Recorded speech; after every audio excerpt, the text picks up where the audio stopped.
ವೇದಿಕೆಯಲ್ಲಿ ಆಸೀನರಾಗಿರ್ತಕ್ಕಂಥ ಗೌರವಾನ್ವಿತ ತಂಗಳ್ರವರೇ, ಎಲ್ಲ ಉಲೇಮಾ ಉಸ್ತಾದರುಗಳೇ, ಸ್ನೇಹಿತರು, ಮಿತ್ರರಾದಂಥ ವಿಧಾನಸಭೆಯ ಅಧ್ಯಕ್ಷರಾದಂಥ UT ಖಾದರ್ ಸಾಹೇಬ್ರೆ,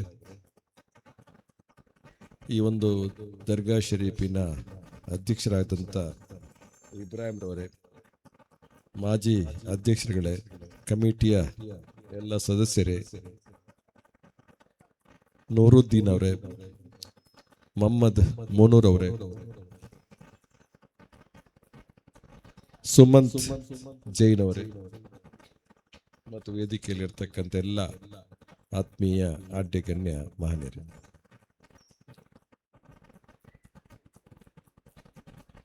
ಈ ರಾಜ್ಯದಲ್ಲಿ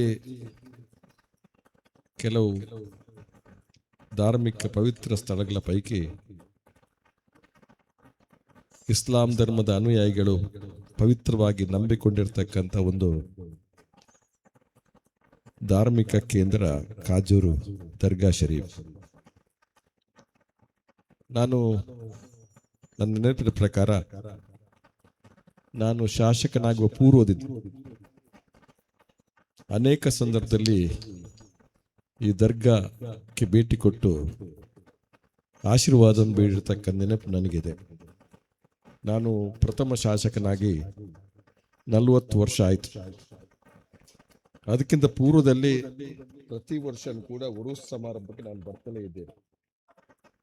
40 ವರ್ಷದ ಅನುಭವದಲ್ಲಿ ನಾನು 100ಕ್ಕೆ 99 ಭಾಗ ಉರುಸ್ ಸಮಾರಂಭದಲ್ಲಿ ಇದ್ದೆ ಅನ್ನುವಂಥ ನೆನಪು ನನಗೆ ಖಂಡಿತ ಇದೆ ಅಂತ ಹೇಳ್ತಕ್ಕಂಥ ಮಾತನ್ನ ಹೇಳಲಿಕ್ಕೆ ನಾನು ಅಪೇಕ್ಷೆ ಪಡ್ತಾ ಇದ್ದೀನಿ. ಕಮಿಟಿಯ ಹಿಂದಿನ ಅಧ್ಯಕ್ಷರುಗಳು, ಕಮಿಟಿಯ ಸದಸ್ಯರುಗಳು ನನಗೆ ಅತ್ಯಂತ ಗೌರವವನ್ನು ಕೊಟ್ಟಿದ್ದಾರೆ. ಅದಕ್ಕೆ ನಾನು ಖಂಡಿತ ಚಿರ ಋಣಿ ಅಂತ ಹೇಳ್ತಕ್ಕಂಥ ಮಾತನ್ನು ನಾನು ಹೇಳಲಿಕ್ಕೆ ಬಯಸ್ತೇನೆ.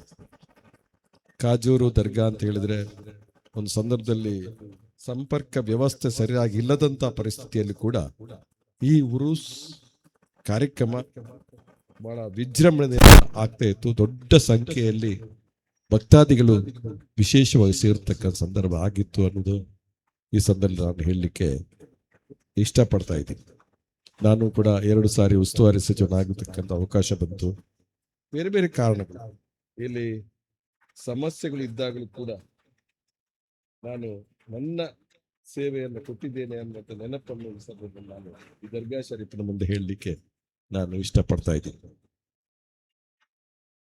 ವರ್ತಮಾನ ಸಂದರ್ಭದಲ್ಲಿ ಮನುಷ್ಯನ ಮಧ್ಯೆ ಅಪನಂಬಿಕೆ, ಅವಿಶ್ವಾಸ ಇರತಕ್ಕಂಥ ಕಾಲಘಟ್ಟದಲ್ಲಿ ತಾಳ್ಮೆಯಿಂದ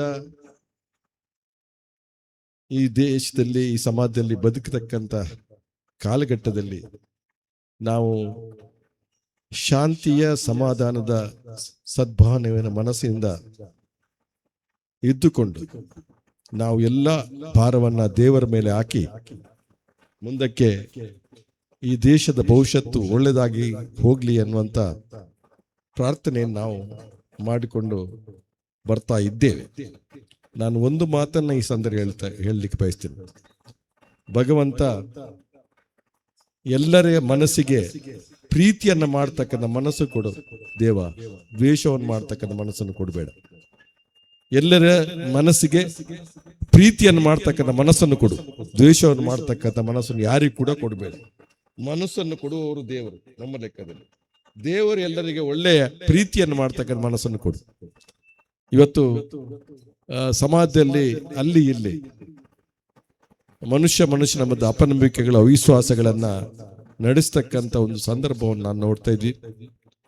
ಭಗವಂತ, ನಾವು ನಂಬಿದ ಅಲ್ಲಾಹು ಆ ಎಲ್ಲ ನೋವುಗಳನ್ನು ದೂರ ಮಾಡಲಿಕ್ಕೆ ಎಲ್ಲರ ಮನಸ್ಸಿಗೆ ಪ್ರೀತಿಯನ್ನ ಮಾಡ್ತಕ್ಕಂಥ ಮನಸ್ಸನ್ನು ಕೊಡುವಂತ ನಾನು ಮತ್ತೆ ಹೇಳಲಿಕ್ಕೆ ಬಯಸ್ತೇನೆ. ಪ್ರೀತಿಯಿಂದ ದೇಶವನ್ನ ಗೆಲ್ಬಹುದು, ಪ್ರೀತಿಯಿಂದ ಜಗತ್ತನ್ನ ಗೆಲ್ಬಹುದು, ದ್ವೇಷದಿಂದ ಯಾರೊಬ್ಬನು ಸೋಲಿಸಲಿಕ್ಕೆ ಆಗುವುದಿಲ್ಲ ಅನ್ನುವಂಥದ್ದು ನಾವು ಎಲ್ಲ ತಿಳ್ಕೊಂಡಿರ್ತಕ್ಕಂಥ ಸತ್ಯ.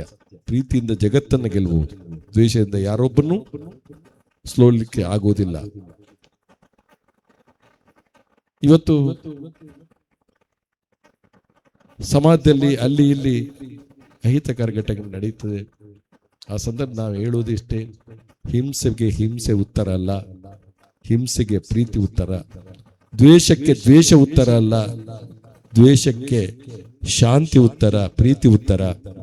ನಾವು ಯಾವುದೇ ಸಂದರ್ಭದಲ್ಲಿ ಮನಸ್ಸನ್ನು ಶುದ್ಧೀಕರಣ ಮಾಡಿಕೊಂಡು ಭಗವಂತನ ಪ್ರಾರ್ಥನೆ ಮಾಡ್ತಾ ಒಂದು ಸುಂದರ ಸಮಾಜದ ಕಡೆಗೆ ನಮ್ಮನ್ನು ತೆಗೆದು ಹೋಗತಕ್ಕಂಥ ಒಂದು ಕೆಲಸ ಮಾಡುವಂತ ಮನಸ್ಸನ್ನು ನಾವು ಇಟ್ಕೊಂಡು ಬದುಕು ಮಾಡುವ ಒಂದು ಮನಸ್ಸನ್ನ ಶುದ್ಧೀಕರಣ ಮಾಡಬೇಕಾಗಿದ್ರೆ ಇಂಥ ಪವಿತ್ರ ಸ್ಥಳದಲ್ಲಿ ಬಂದು ನಾವು ಜಿಯಾರತ್ ಮಾಡಿದಾಗ ನಮ್ಮ ಮನಸ್ಸು ಪವಿತ್ರವಾಗತ್ತೆ. ಆ ಸುಂದರವಾದ ಮನಸ್ಸನ್ನ ಸಮಾಜದ ಎಲ್ಲರಿಗೂ ಒಂದು ಸುಂದರ ಭಾವನೆಯನ್ನು ಮೂಡಿಸ್ತಕ್ಕಂಥ ಸಮಾಜವಾಗಿ ಪರಿವರ್ತನೆ ಮಾಡೋದ್ರಲ್ಲಿ ಅದು ಯಶಸ್ವಿ ಆಗಲಿ ಅನ್ನುವಂಥ ಮಾತನ್ನು ಕೂಡ ನಾನು ಈ ಸಂದರ್ಭ ಹೇಳ್ತಾ, ಮನಸ್ಸು ಶುದ್ಧೀಕರಣ ಮಾಡಿದ ಆದರೆ ಸಮಾಜ ಶುದ್ಧೀಕರಣ ಆಗ್ತದೆ.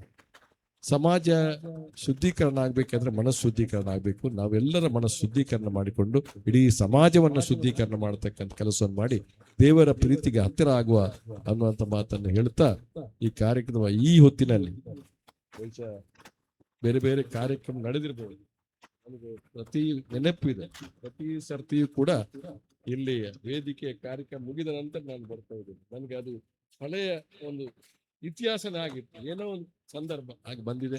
ಬಹುಶಃ ನಮ್ಮ ಹಿರಿಯರೆಲ್ಲ, ಇಂದಿನ ಅಧ್ಯಕ್ಷರುಗಳಿದ್ದಾರೆ, ಇಲ್ಲಿನ ಎಲ್ಲ ಸದಸ್ಯರಿದ್ದಾರೆ, ಅವರಿಗೂ ಕೂಡ ವಂದಿಸಿಕೊಂಡು ಮತ್ತೊಮ್ಮೆ ಈ ಸಂದರ್ಭದಲ್ಲಿ ದೇವರನ್ನು ನೆನಪು ಮಾಡ್ತಾ ನನ್ನೊಂದು ಮಾತನ್ನ ಮುಕ್ತಾಯ ಮಾಡ್ತೇನೆ. ಬಿಸ್ಮಿಲ್ಲಾಹಿರ್ ರಹಮಾನಿರ್ ರಹೀಮ್. ನಮಸ್ಕಾರ.